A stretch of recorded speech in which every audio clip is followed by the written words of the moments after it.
So friends, हम सबसे पहले अपना एसएसवी पोर्टल लॉगिन करेंगे। एसएसवी पोर्टल लॉगिन करने के बाद आर्टिकल फंक्शंस के टैब के अंदर आर्टिकल शिप टर्मिनेशन के ऑप्शन पे हम क्लिक करेंगे।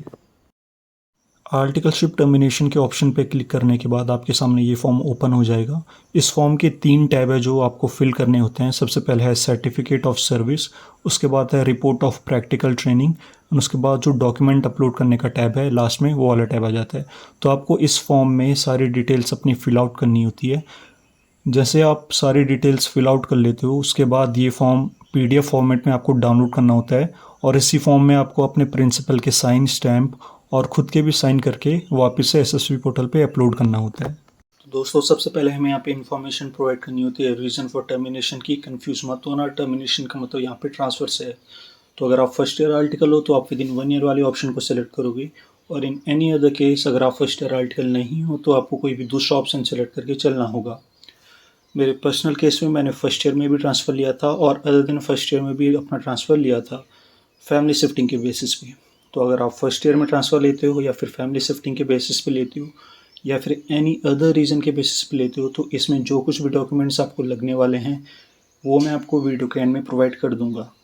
दोस्तों, रीज़न फॉर टर्मिनेशन के बाद आप एक बार student details and member inform details cross verify कर सकते हो।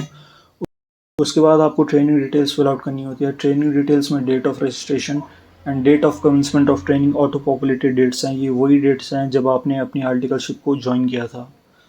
उसके बाद आपको date of termination fill out करना होता है। डेट ऑफ टर्मिनेशन में आप करंट डेट भी रख सकते हो। डेट ऑफ टर्मिनेशन वही डेट है जब से आपका ट्रांसफ़र वैलिड माना जाएगा। जैसे आप डेट ऑफ टर्मिनेशन में कोई भी डेट फिल आउट कर लेते हो, आप नोटिस करोगे कि पीरियड ऑफ ट्रेनिंग में कुछ पीरियड ऑटो पॉपुलेट हो जाता है। ये वही पीरियड है जितना पीरियड आपने अपनी एग्जिस्टिंग फॉर्म में as an article assistant work किया है। उसके बाद आपको नंबर ऑफ लीव्स की इंफॉर्मेशन फिल आउट करनी होती है। अपनी एग्जिस्टिंग फॉर्म में जितनी भी आपने छुट्टियां ली थी, आप उसकी डिटेल यहाँ पे फिल कर सकते हो। दोस्तों, period of training and number of leave को आपको ध्यान में रख के चलना है, क्योंकि कहीं ना कहीं ये डेटा आगे फॉर्म फिल आउट करते टाइम आपके काम आने वाला है। सपोज़ मेरे केस में 3 मंथ एंड 4 डेज़ की पीरियड ऑफ ट्रेनिंग है, और नंबर ऑफ़ लीव्स को मैं 7 दिन लेके चलता हूँ। उसके बाद आपको स्टाइपेंड की डिटेल्स फिल आउट करनी होती है। स्टाइपेंड की डिटेल में वही अकाउंट नंबर जहाँ पे आपने अपनी स्टाइपेंड रिसीव की थी, आपको उसकी डिटेल्स यहाँ पे फिल आउट करनी होती है। बैंक ब्रांच की detail and name of bank, ये इन्फॉर्मेशन फिल आउट करने के बाद आप नेक्स्ट पे क्लिक कर सकते हो। दोस्तों, नेक्स्ट पेज पे आपको मेंबरशिप नंबर प्रोवाइड करना होता है एमआईटी का। एमआईटी का मतलब है member in charge of training. यहाँ पे आप अपने प्रिंसिपल का मेंबरशिप नंबर फिल आउट कर सकते हो। उसके बाद हमें एक टेबल फिल आउट करनी होती है जहाँ पे जितना भी पीरियड हमने अपनी एग्जिस्टिंग फॉर्म में सर्व किया है एज एन आर्टिकल असिस्टेंट, उस दौरान हमने कौन से फील्ड को कितना टाइम दिया है, उसे हमने इन वीक्स यहाँ पे लिखना होता है। तो जो भी डेट मैंने आपको नोट करने के लिए की थी, वो डेट यहाँ पे आपके काम आने वाली है। सपोज़ मेरा जो एग्जिस्टिंग फॉर्म में था वो था 3 मंथ्स 4 डेज़ एंड 7 डेज़ की मैंने लीव अज्यूम की हुई थी। तो अगर मैं इसे वीक्स में कन्वर्ट करूँ तो ये 12 वीक्स निकल के आ जाता है। तो मुझे इन्हीं 12 हफ्तों को यहाँ पे इस टेबल में डिवाइड करना होता है। सपोज़ मैं सेकंड ईयर में 2 हफ्ते एज्यूम करता हूँ कि मैंने अकाउंट्स को, ऑडिटिंग को, टैक्सेशन को, आईटी को एज्यूम करके चलता हूँ, और रिमेनिंग 4 जो हफ्ते हैं वो मैं मैनेजमेंट कंसल्टेंसी में अगर अलॉट करूँ तो टोटल 12 हफ्ते यहाँ पे मेरे कंप्लीट हो जाते हैं। और अगर आपने किसी एक पर्टिकुलर फील्ड में काम नहीं किया अपनी आर्टिकलशिप के दौरान, तो आप वहाँ पे 0 फिल कर सकते हो। गाइस, हमेशा याद रखना, आप कभी भी एक्सीड मत करना उस पीरियड को। जो भी पीरियड आपका प्रीवियस पेज में आ रहा था पीरियड ऑफ ट्रेनिंग के अंदर, उसे आप नंबर ऑफ़ लीव से नेट आउट कर लो। जितना भी वीक्स बन के आता है, आप उसको एक्सीड मत करना इस फील्ड में, वरना दिक्कत आ सकती है।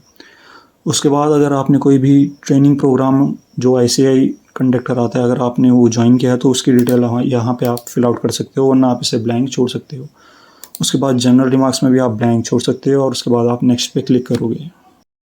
दोस्तों, नेक्स्ट पे क्लिक करते ही हम इस पेज पे आ जाएंगे। यहाँ पे हमें सपोर्टिंग डॉक्यूमेंट अपलोड करना होता है। जिस भी रीज़न से हम अपनी एग्जिस्टिंग फर्म से ट्रांसफ़र लेना चाहते हैं, उसका सपोर्टिंग डॉक्यूमेंट हमें यहाँ पे अपलोड करना होता है।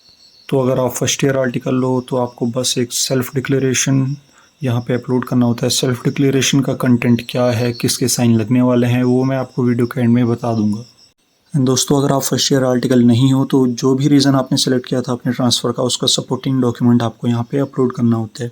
मैं अपनी पर्सनल बात करूँ तो मैंने फैमिली शिफ्टिंग के बेसिस पे ट्रांसफ़र अप्रूव करा था। फैमिली शिफ्टिंग के बेसिस पे भी जो कुछ भी डॉक्यूमेंट आपको लगने वाले हैं, मैं आपको वीडियो के एंड में प्रोवाइड कर दूँगा। तो फैमिली शिफ्टिंग में बेसिकली होता क्या है, अगर मैं अपना एग्जांपल सेट करके बताऊं। आई एम फ्रॉम उत्तराखंड और मुझे अपनी आर्टिकलशिप पर्पज़ के लिए दिल्ली शिफ्ट होना पड़ा। दिल्ली में मेरी फैमिली मेरे साथ शिफ्ट नहीं हुई, मैं अकेला दिल्ली शिफ्ट हुआ और for some reasons third year articleship के थर्ड ईयर में मुझे वापस अपने होम टाउन में ट्रांसफ़र लेना पड़ा। तो आप इसी बेसिस पे फैमिली शिफ्टिंग में ट्रांसफ़र ले सकते हो।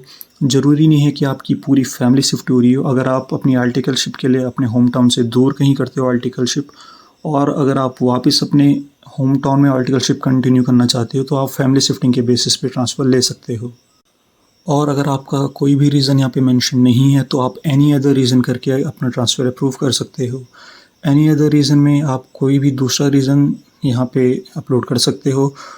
मेनली जो आर्टिकल्स करते हैं वो करते हैं फॉर बेटर एक्सपोज़र, तो आप बेटर एक्सपोज़र के लिए भी एनी अदर रीज़न में अपना एप्लीकेशन फ़ाइल कर सकते हो। इसके लिए भी जो कुछ भी डॉक्यूमेंट्स लगने वाले हैं वो मैं आपको वीडियो के एंड में प्रोवाइड कर दूँगा।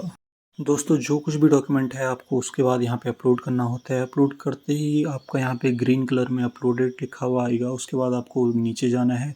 नीचे जाते ही सबमिट वाले बटन पे आपको क्लिक करना है। सबमिट करते ही जो भी आपने अभी फॉर्म फिल किया था फॉर्म 109, वो पीडीएफ फॉर्म में जनरेट हो जाएगा। क्लिक हियर करके आपको उसे डाउनलोड करना है। उस पीडीएफ का प्रिंट निकाल के आपको प्रिंसिपल का साइन स्टैम्प और ख़ुद का साइन भी वहाँ पे मेंशन करना है। जैसे ये सब हो जाता है, उसकी स्कैन कॉपी लेकर आपको यहाँ पे क्लिक हियर पे क्लिक करना है और उस फॉर्म को यहाँ पे अपलोड कर लेना है। अपलोड करने के बाद प्रिंसिपल के फ़ोन और ईमेल पे ओटीपी जाएगा। उस ओटीपी को आपने यहाँ पे फिल करना है और जैसे आप ओटीपी फिल करते हो आपका फॉर्म सबमिट हो जाएगा। आरओ के पास वो फॉर्म चला जाएगा। और इन केस अगर आपको प्रिंसिपल के साइन और स्टैम्प कराने में टाइम लग जाता है, तो आप बैक आ सकते हो और उसी फॉर्म को वापस एसेस कर सकते हो। सबमिटेड या पेंडिंग एप्लीकेशंस में जाके फॉर्म 109 को सेलेक्ट करके और वहाँ से उसे एडिट करके। बात करते हैं अगर सपोर्टिंग डॉक्यूमेंट्स की, तो सपोर्टिंग डॉक्यूमेंट्स में अगर आप फर्स्ट ईयर आर्टिकल हो तो आपको बस एक सेल्फ डिक्लेरेशन लगाना पड़ता है। सेल्फ डिक्लेरेशन का फॉर्मेट मैंने आपको स्क्रीन में शेयर कर दिया है। मैं इसका लिंक आपको वीडियो के डिस्क्रिप्शन में भी प्रोवाइड कर दूँगा। याद रखिए, सेल्फ डिक्लेरेशन पे प्रिंसिपल के साइन और स्टैम्प मैंडेटरी हैं और अपना साइन भी करना मत भूलना। और इन केस अगर आप फर्स्ट ईयर आर्टिकल नहीं हो और आप ट्रांसफ़र लेना चाहते हो on the basis of any other reason, इसके लिए आपको एक नो ऑब्जेक्शन सर्टिफिकेट चाहिए और एक कंसेंट लेटर भी चाहिए। एनओसी का फॉर्मेट मैंने आपको स्क्रीन पे शेयर कर लिया है। याद रखना है, एनओसी प्रिंसिपल फर्म के लेटर हेड पे होना चाहिए और इस पे आपके प्रिंसिपल का साइन और स्टैम्प भी होना मैंडेटरी है। दोस्तों, एनओसी के साथ साथ कंसेंट लेटर भी आपके लिए मैंडेटरी है और कंसेंट लेटर का भी मैंने आपको फॉर्मेट स्क्रीन पे शेयर कर दिया है। कंसेंट लेटर को आपको सीए के लेटर हेड पे लगाने की ज़रूरत नहीं है और इसके एंड में सीए के साइन और स्टैम्प करना मैंडेटरी है। दोस्तों, कंसेंट लेटर का जो भी फॉर्मेट होने वाला है फैमिली शिफ्टिंग के केस में, वो भी मैंने आपको स्क्रीन पे शेयर कर दिया है। याद रखना, कंसेंट लेटर पे आप अपना करंट एड्रेस और अपना न्यू एड्रेस जहाँ आप अपने होम टाउन में शिफ्ट होने वाले हो, दोनों एड्रेस को लिखना मैंडेटरी है। और अगर आपका जो न्यू एड्रेस है वो आपका आधार एड्रेस है, तो आपको अपना आधार कार्ड भी साथ में अटैच करके चलना है। इन केस अगर आप अपने होम टाउन में अपने आधार एड्रेस पे शिफ्ट नहीं हो रहे हो, किसी दूसरी जगह पे शिफ्ट हो रहे हो या फिर अपने रिलेटिव के साथ शिफ्ट हो रहे हो, तो उस केस में आपको उस जगह का रेंट एग्रीमेंट भी अटैच करना होगा। इन केस अगर आपका नाम रेंट एग्रीमेंट में नहीं है, आपके रिलेटिव का नाम रेंट एग्रीमेंट में है, तो आपको इस चीज़ का एफिडेविट बनवाना होगा रिलेशनशिप प्रूफ करने के लिए। एफिडेविट आप किसी भी लीगल फर्म से बनवा सकते हो या फिर जो नोटरी सर्विस प्रोवाइड करते हैं आप उनसे बनवा सकते हो। अपने फ़ोन नंबर पे आप अपना नियरेस्ट जो नोटरी सर्विस प्रोवाइड करते हैं उनको कॉल कर सकते हो, वो आपका नोटराइज कर देंगे। और याद रखना दोस्तों, जो भी आप एफिडेविट बनवाओ वो नोटराइज्ड होना चाहिए। नोटराइज जो एफिडेविट मैंने बनवाया था उसका भी मैं आपको फॉर्मेट इसके बाद अटैच कर दूंगा। तो दोस्तों, एफिडेविट का भी जो भी कंटेंट रहने वाला है वो भी मैंने आपके सामने स्क्रीन पे शेयर कर दिया है। मेरे केस में जो रेंट एग्रीमेंट था वो मेरी सिस्टर के नाम पे एग्जीक्यूट था। आप इसे अपने हिसाब से मॉडिफाई कर सकते हैं। बट गाइस, एक चीज़ इंपॉर्टेंट है, इसे नोटराइज़ कराना बहुत ही ज़्यादा इंपॉर्टेंट है। तो अगर मैं आपको समराइज़ करके चलूँ, अगर आप फर्स्ट ईयर आर्टिकल हो तो आपका सेल्फ डिक्लेरेशन से काम बन जाएगा। और अगर आप फर्स्ट ईयर आर्टिकल नहीं हो तो आपको इस केस में, अगर आप एनी अदर रीज़न के बेसिस पर ट्रांसफ़र लेते हो, तो आपको इस केस में NOC with consent letter required है। और अगर आप फैमिली शिफ्टिंग बेसिस पे ट्रांसफ़र लेते हो तो इस केस में आपको NOC with consent letter with some supporting document की रिक्वायरमेंट है। सपोर्टिंग डॉक्यूमेंट आपका आधार हो सकता है अगर आप आधार वाले एड्रेस पे शिफ्ट होते हो। रेंट एग्रीमेंट हो सकता है अगर आप रेंट एग्रीमेंट में आपका खुद का नाम है। Rent agreement with relationship affidavit हो सकता है अगर आपका नाम रेंट एग्रीमेंट में नहीं है, आपका रिलेटिव का है। दोस्तों अगर आप वीडियो में दिए गए इंस्ट्रक्शंस को केयरफुली फॉलो करते हो तो आपको ये मेल रिसीव होगी। इस मेल का मतलब है कि आपकी जो एप्लीकेशन थी फॉर्म 109 की वो रीजनल ऑफिसर के पास सक्सेसफुली सबमिट हो चुकी है। इस मेल के रिसीव होने के 15 दिन के अंदर रीजनल ऑफिसर से रिस्पॉन्स आता है, या तो आपकी जो एप्लीकेशन है उसे अप्रूव कर लेंगे, या तो उसे रिजेक्ट कर लेंगे, या फिर आपके पास करेक्शन के लिए वापस सेंड कर लेंगे। दोस्तों मेरे केस में मुझे नहीं पता था क्या कुछ डॉक्यूमेंट्स लगते हैं फैमिली शिफ्टिंग के केसेस में, तो इसी रीज़न से 4 बार मेरी एप्लीकेशन रीजनल ऑफिस से करेक्शन के लिए मुझे वापस सबमिट की गई। तो इस वीडियो का एक ही मोटिव है, और वो मोटिव है कि जो आपकी फॉर्म 109 की जो एप्लीकेशन है वो स्मूथली अप्रूव हो जाए, आपका समय ज़्यादा ज़ाया ना हो, और जो मिस्टेक्स मैंने करी हैं वो आप रिपीट ना करो। दोस्तों अगर आपको वीडियो थोड़ा भी इन्फॉर्मेटिव लगती है, थोड़ा भी वीडियो के माध्यम से आपकी हेल्प होती है, तो प्लीज़ प्लीज़ प्लीज़ चैनल को ज़रूर सब्सक्राइब करना, लाइक करना और शेयर कर लेना अपने उन फ्रेंड्स को जिसको इस वीडियो की नीड है। Thank you everyone, good bye.